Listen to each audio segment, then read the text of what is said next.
in the broken section, which is what we're focusing on this week, Jenny Allen puts it so beautifully. She writes, I'm going to read this. It says, he wants us to see, meaning God, that we are all helpless without him. And he wants us to sit with hungry eyes, drinking in his grace.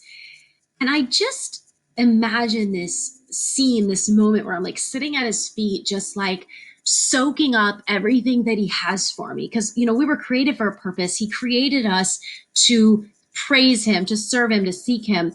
And I just imagine this whole idea of doing that. And that's where her study really begins. It begins right away in Romans chapter 8, verses 1 through 17. You'll be prompted to read those verses. And essentially what those verses do, it forces you to make this list of what is life like living in the spirit and what is life like living in the flesh. And of course, you're going to see that it's this battle, no doubt. Like we struggle every single day with our sin and wanting to please ourselves, and that it's just not natural for us to want to live in the spirit. We have to fight this battle to be able to do that. And as you continue to list those items, you're going to realize it takes effort. It takes work. It is like a war that we're in to live in the spirit. My husband and I are super advocates of strong, godly relationships in marriage. And we've taken lots of classes on marriage coaching. And in one of those classes, there was an illustration that I think applies so beautifully, not just to marriage, but to life in general.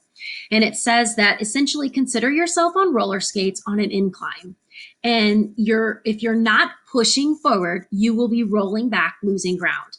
And I think about that with our Christian walk. Like if we're not pushing ourselves to further our walk with him, then we're going to be regressing. And so I think as we take on this study, it's going to be work. It's going to be a battle. We need to put on the full armor of God and be prepared to use his word, to be all prayed up, to help each other and to build each other up in order to grow closer to him and to crucify this flesh and get rid of these feelings of stuck and brokenness and replace them with his awesomeness, because that's what we're created to do, really. Because like we said, where we are weak, he is strong.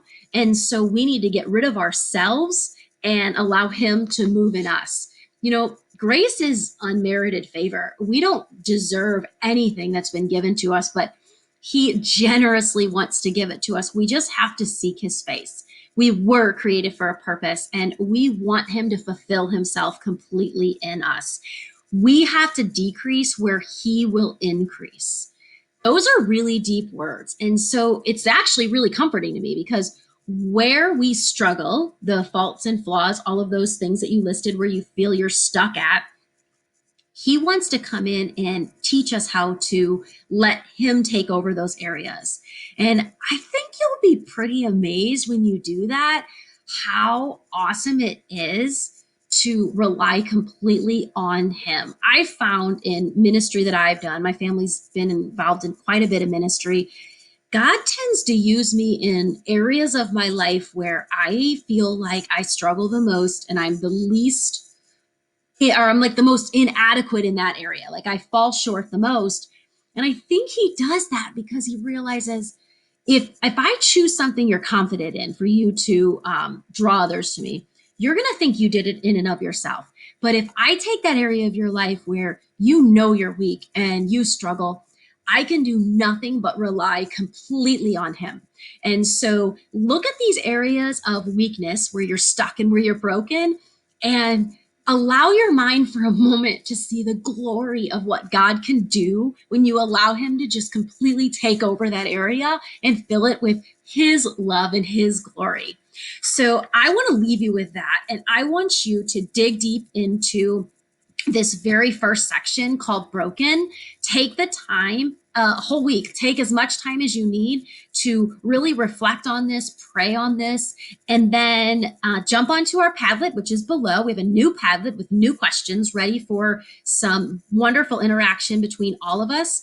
And I look forward to chatting with you through that and seeing you again next week for session 2. See you then.